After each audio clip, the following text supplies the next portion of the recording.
And we're live. It's worked. Yay! That's awesome. Julie. Yeah. And good morning. Yeah.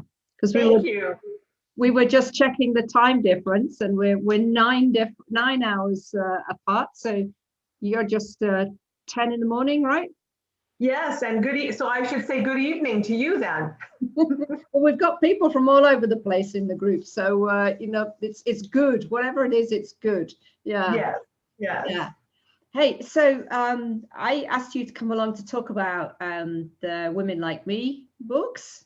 Yeah. But can you start by saying a little bit about who you are and what you do, and then I'm going to ask you some questions. Sure. Okay. So, well, my name is Julie Fairhurst, and how I've been supporting myself for the last 30 years of my life is in sales. And so about 2016, I started watching all you ladies online and going fascinated. How is this happening? What is it that they're doing? And can you really build a business this way? And so I've been doing a lot of learning, and then it's just evolved. What I've been doing with the books has just evolved since then. I still do my sales job, and I'll do it for a few more years still. But after 30 years, you're getting ready to wind down a little bit. Yeah, right. Yeah. Yeah. Hey, and we found each other via Donna, I think that and Yeah. I saw that you were looking for women to write in a book, which Yes. was perfect timing for me. So we jumped on a call and got things started. But can you tell us a bit about the books, about the idea, about why are you publishing these books? Okay. Well, I've come from a background. My family is pretty messed up, and it wasn't the greatest childhood.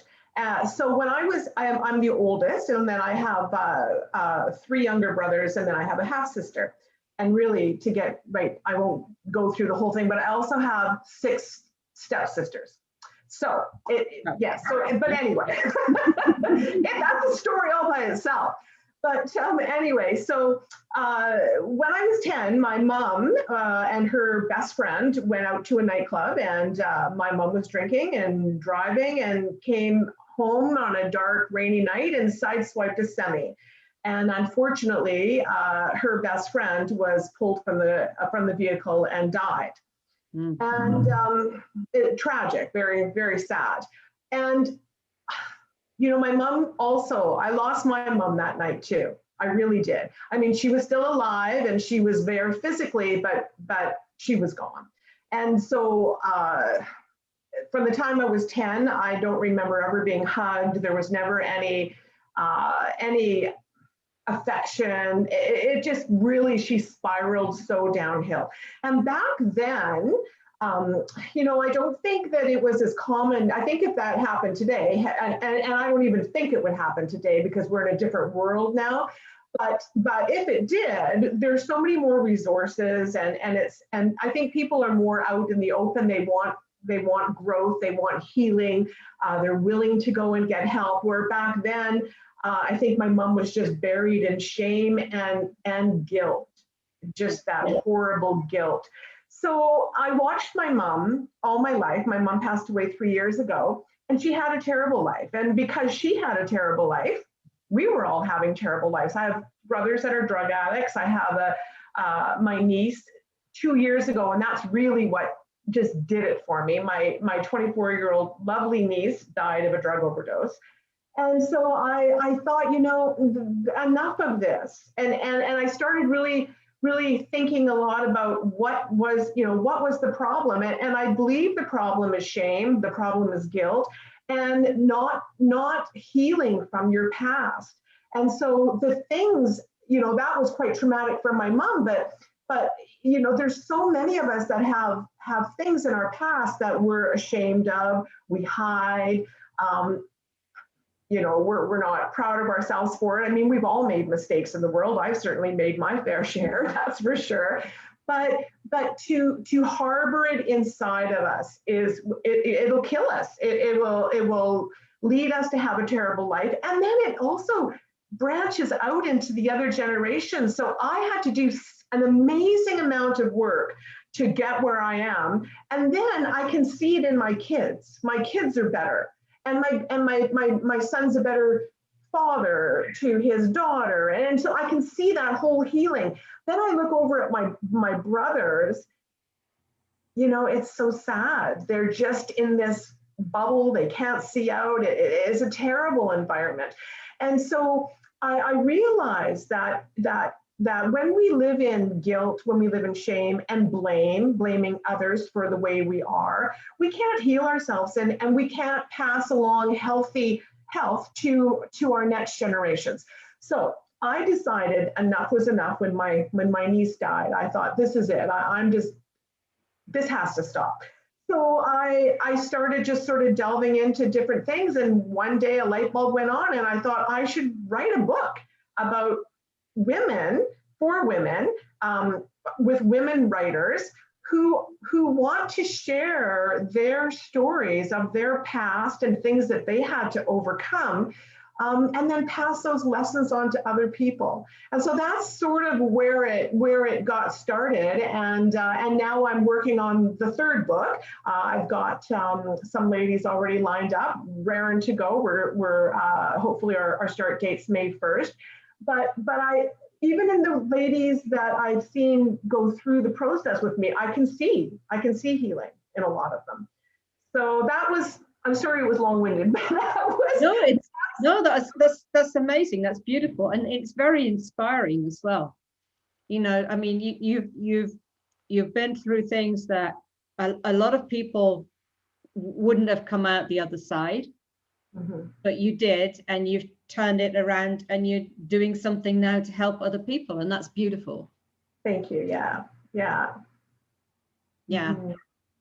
So you know, it's so you've got a really personal reason for doing this, haven't you? And that's, you know, I don't think you could do it in the way that you do it if you didn't have that kind of a personal reason behind it as well. Yeah, everything is my heart and soul is in it. And it just lights me up, and I get so excited about it because it's, you know, we hide so many things. And the other thing is that a lot of times what we're hiding from, or we're embarrassed or whatever, sometimes isn't even real. So just as a really quick example, I'd love to tell you this. I have a client that I just love, and I hadn't seen her for a number of years. And I walked into, I'm a realtor, and I walked into a real estate office to get a key.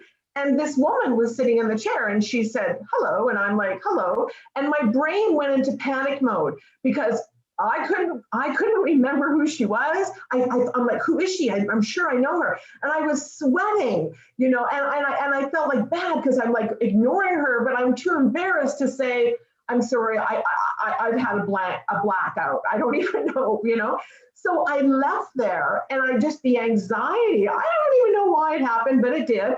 And so as I'm driving down the road about 20 minutes later, it clicked in my head who she was. And I was devastated.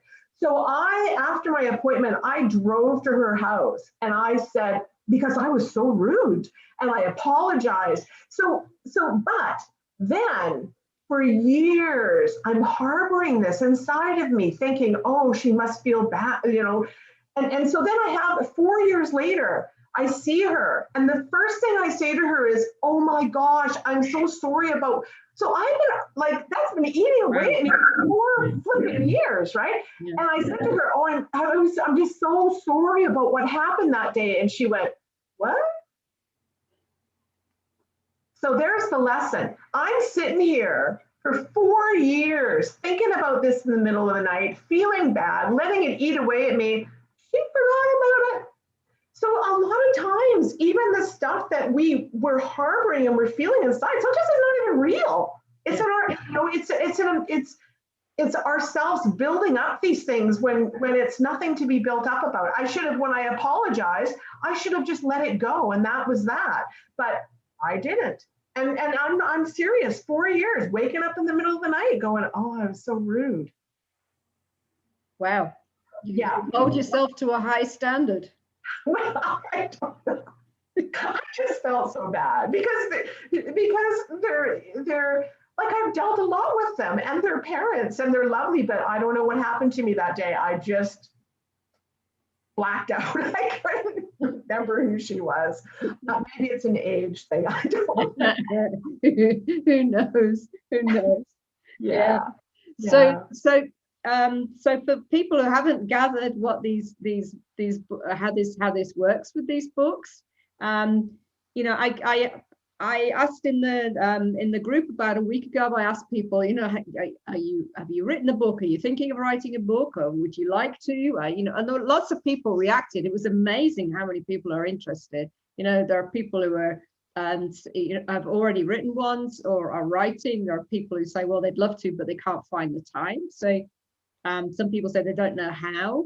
And a couple of people said they don't know what to write about. So what would you say to people who say, I don't have the time? Well, it's all in a priority, right? So it's how we prioritize ourselves. For my program, we go anywhere from 2 to 3 months. I'm trying to tighten it up a little bit because I think that 3 months is a little bit too long, because it gives people time to think, oh, I'll just do it then, do it then, do it then. So I am going to tighten this next group up, and I think it'll be okay. But I've had ladies in both books who've had their stories done within weeks of starting, like finished. And then I've had others that at the bitter end, you know, we're still kind of pulling to get it done. Now, part of that is maybe some people are more comfortable with telling their stories. Maybe they've dealt with whatever they feel about that, and so it makes it an easier process for them. And for some others, it's a lot harder.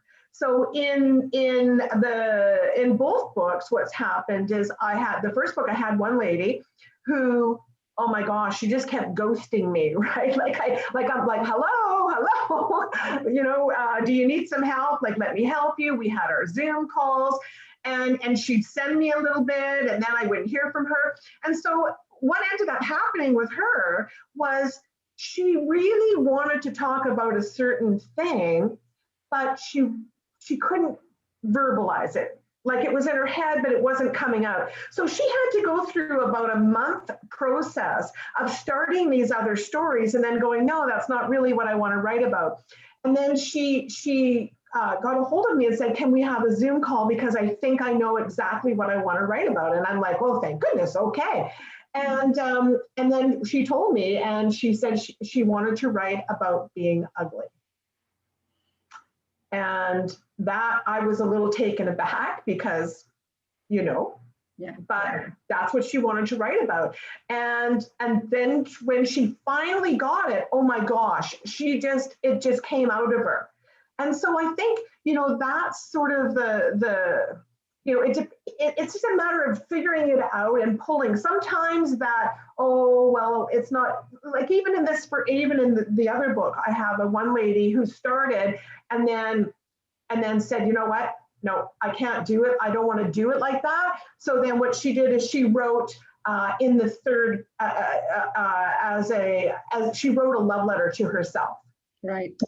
To her 3-year-old self, which was an easier way to write her story than to tell it the other way. So for anyone who thinks, well, I don't have the time, you know, even if you just did a little bit here and there, carry a little book around with you and jot it down. And I'm pretty good at helping people to understand how, okay, let's do, you know, this and this to start to get the story out. But I can also on a Zoom call, I know what kind of questions to ask, and I'm pretty intuitive, and I can pick up where those stories are, or the resistance ones. And I think, you know, we all have stories that we're resistant to tell, and those are the ones that we need to tell. Yeah, they're hiding the real story, aren't they? The resistance. Yes. A lot of times. Yes. Yeah. And so by opening up and getting it on paper and getting it out of their head and releasing that emotion is truly a healing process. And even for her name is Shelley, the girl that wrote about being ugly. And every time I talk to her, I can see a difference in her. She's released that. She's gotten it out. It's done. It's over. It might still be a little issue for her, but it's not that great big mountain issue where, you know, in her story, she said she'd walk with her head down because she didn't want to make eye contact with somebody because they would look at her and think, oh, is she ever ugly? Like, these are the kinds of things going through this poor woman's head 24 hours a day and affecting every kind of relationship she ever had.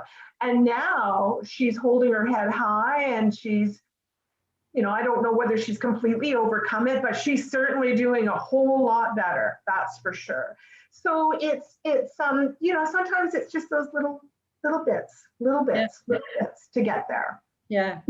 So what if people don't know what to write about? I mean, what kind of things? I mean, the books that you're publishing are certain kinds of books, aren't they? They're, you know, they're real life stories, people talking about themselves and things that they've experienced. But what would you say? You know, people say, I don't know what to write about. Well, then I would just start having a conversation with them and start asking them a whole lot of questions. and you know, in the beginning, if someone's not ready, if you know, like I had a lady that I've had many people that I've spoken to that wanted to write and then backed off, and for all sorts of different reasons. But I did have a lady who wanted to talk about her ex-husband who abused one of their daughters. And so I had to have a conversation with her around that. You know, is he still alive? What are your daughters going to think about this? Like, you have to, you know, make sure that the people, because our stories are about our life, which is going to affect other people. And then, so she talked to her daughters, and her daughters said, you know, Mom, we'd love you to tell that story, just not today. And so she respected that, but then she didn't tell any story. And I said to her, it doesn't have to be this great big massive life story. It can be something light. It can be something that happened to you that was funny. It can be something that happened to you, just you know, a good memory. It can be any kind of story for the book. My main criteria is that whatever your story is, there must be a lesson at the end of that story for the reader. And that doesn't have to be life-altering, horrible story. It can be something light. So I wrote a story in the first book, and I wrote about setting myself all up for an event. I was the first person there, and I was supposed to sit at this one girl's table, and I was so excited about it. And when I got there, first person there, I was informed that, oh no, that table was full, so they moved me over to this table. Now, I don't even know if I would have gone if I couldn't have sat at that girl's table. So I went in there like a grumpy, eyes down, arms crossed. And as people came to the table, nobody would talk to me, and I didn't blame them. The energy, I was so grumpy. And then the girl who I wanted to sit at, she was right behind me, and I'm like, now I'm hearing them hug, and you know, and I was just so mad. And finally, I kicked myself in the pants and said, okay, this is an all-day event. You either need to get up and go home, or you need to just smarten up. And so I choose to smarten up. So I did, and it ended up being an amazing event. I was absolutely meant to sit at that table. The woman who was leading our particular table, and there was close to 500 women there, I ended up getting coaching from. She helped me with some real estate books that I wrote. She helped me with a TED Talk application. I mean, I can't even tell you what she helped me with. I was 100% meant to sit there. So that was my story. It was, you know, and then the lesson at the end is, you know, grow where you are planted. If you think you should be over here, but the universe goes, nope, you're going to go over here, instead of sitting there like a grumpy pants for an hour and a half, just say to yourself, ooh, this is interesting. Okay, why am I over here? Show me what's going on, because we're meant to be wherever we're placed, I believe. So that was a story that was not, you know, a super sad story or a childhood story. So those stories can be really anything that they feel that they'd like to write about, and then have that lesson at the end that they can share with the reader that hopefully will help. Right. I would like to mention just really quickly, I did have in the first book, I haven't had so far with this one, but I have had lots of people, message me and say, oh, they're inspirational and they were really good. But I had one lady in the first book who, a reader who bought the book, she read it, she then private messaged me and quoted a part of this one lady's story. And then she said, thank you, because I got to get my act together. And I read this and the light bulb went off and I'm like, yeah, what am I doing? And I was just like, and I shared that with the group so that they could see, like, this is the kind of effect that you can have on strangers, people we don't even know. Yeah, beautiful. Beautiful. So you've got a group starting up again, and I mean, I've been in this last group, as has Dana Gita and Leontina are also in this group. Yes. And I think we can, if I speak for all three of us, say we had we thought it was a great experience, and it was wonderful to do, and a lot of fun at the end, with the publishing. So yeah. So you say you've got 8 people for the next round, but yeah, so there's some room for some new people, don't you? Yeah, I can still fit in, because I think the first book I did, I had 14 and it was fine. I think I don't want to go more than 15. So I still have a fair amount of space. I am going to, probably tomorrow, I'm going to put out a Facebook message just for letting people know that I still have a few spots available if anybody's interested. So if anyone in your world is that's listening is interested, I would love for them to reach out. There is no cost for them to be in the book. So that's important for them to know. I don't want it to be a money issue for people to tell their story. So I don't want that to stop them thinking, oh, well, I couldn't afford or whatever. So if someone has a story that they feel they'd like to share and they would like to possibly be in the book, then yeah, they could reach out to me and we just go from there.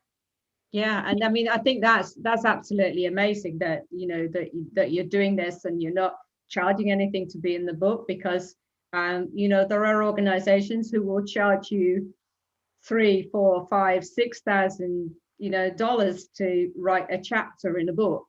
Yes. And they will not be doing more than you're doing. Right. So right.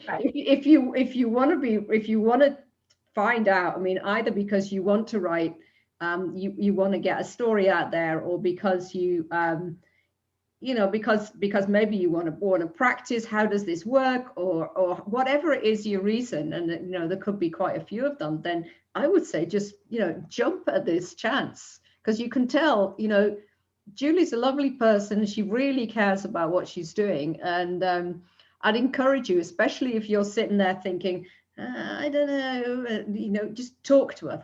Just go and talk to her, okay? She's in the group. You can message her quite easily, and then just talk to her, set up a meeting, and see if there's something for you. And it's a lot easier to write, like a lot of people, and I haven't written my full book yet. I've started on it, but I don't have it done yet. It's a lot easier to get started with a chapter. Yeah. And then you can take that chapter and you can grow and build on that chapter. Yeah. So that, for anybody that's even thinking, I'd love to write a full book, the chapter can be a good beginning for them. Yeah, exactly. If nothing else, it helps you find the something important that you want to say. So that process has already taken place. And I think it says, in terms of writing, it's a great exercise to reduce a story. I mean, a story in your life can become so massive, so enormous, so, you know, so overtake everything. But if you're writing it down and you're putting it in a chapter, then you also have to make choices, and you have to, you know, put it into one story that people can read, and you know, and that's a very good process as well. Yeah. Yeah, no, it's I enjoy it. I have fun, and all the ladies are like you. They're nice, they're kind, they're you know, they want to do good and get it out there, and they want to pass on that message to the reader as well. So it's you know, overall it's just a really positive experience for sure. Absolutely. Yeah. And I think you'll notice that as well, that you know, Danagita, Leontina, and I, we've all been talking about this after the publication. And you know, we want to help this whole process. So that's, Yes. I think that says something about how great we think this is. So you know, so I haven't been checking if we've had any questions. I know there were some people who were saying they were going to watch later. If people have got any questions, what do you suggest they do? Can they ask them in the group, or would it would just send you a message, or what do you say? Well, for me, it's a little bit easier if they it depends. I just don't want to miss anybody. Yeah. So I have a lot of things going on online, and I just would hate for someone to ask a question and then it sits there for 3 days because I didn't see it. So you know, whatever works best for them, but certainly private messaging on Messenger is good, because I get that. I see it. I'm in there all the time. I can see anyone who sends me a new message through there. But certainly whatever way is easiest for them, and I will do my utmost best to find it. And if they tag me, I should be able to find it. Great. Thanks a lot. Okay. So guys, if you've got any questions, you know where to find Julie. If you want to ask me a question about it, then you can always ask me about a question about it as well. Julie, is there anything else you'd like to say? Just that I'd like to show them the cover of your fabulous book. Yeah, isn't it beautiful? I love the cover of this book. It's just, it just says so much. It just says so much about resilience and courage. Yeah. And also, I just want to let everybody know that I don't pick these covers. The ladies in the book vote, and they pick their cover. So this is the cover that particular group chose. And I was so glad they did, because this was my favorite. Yeah, that's also part of the fun, the whole process that goes along with it. That's great. Yeah. Okay. Right. Thanks a lot, Julie, and for being here and talking to us about your this wonderful project of yours. And guys, if you're thinking about writing it, grab this, okay? Because I've got a feeling this is going to take off, because the more of us have done it, and the more of us who are talking about it in this way, Julie's going to get a lot more people coming to her a lot more easily, and she's going to get booked up a lot more quickly. So if you think it's for you, I would seriously grab it. Talk to her today. Yeah. Perfect. Okay. Well, thank you so much, Lynn. I appreciate you letting everybody know about it. You're very welcome. Okay. Bye. Okay. Bye-bye. Take care.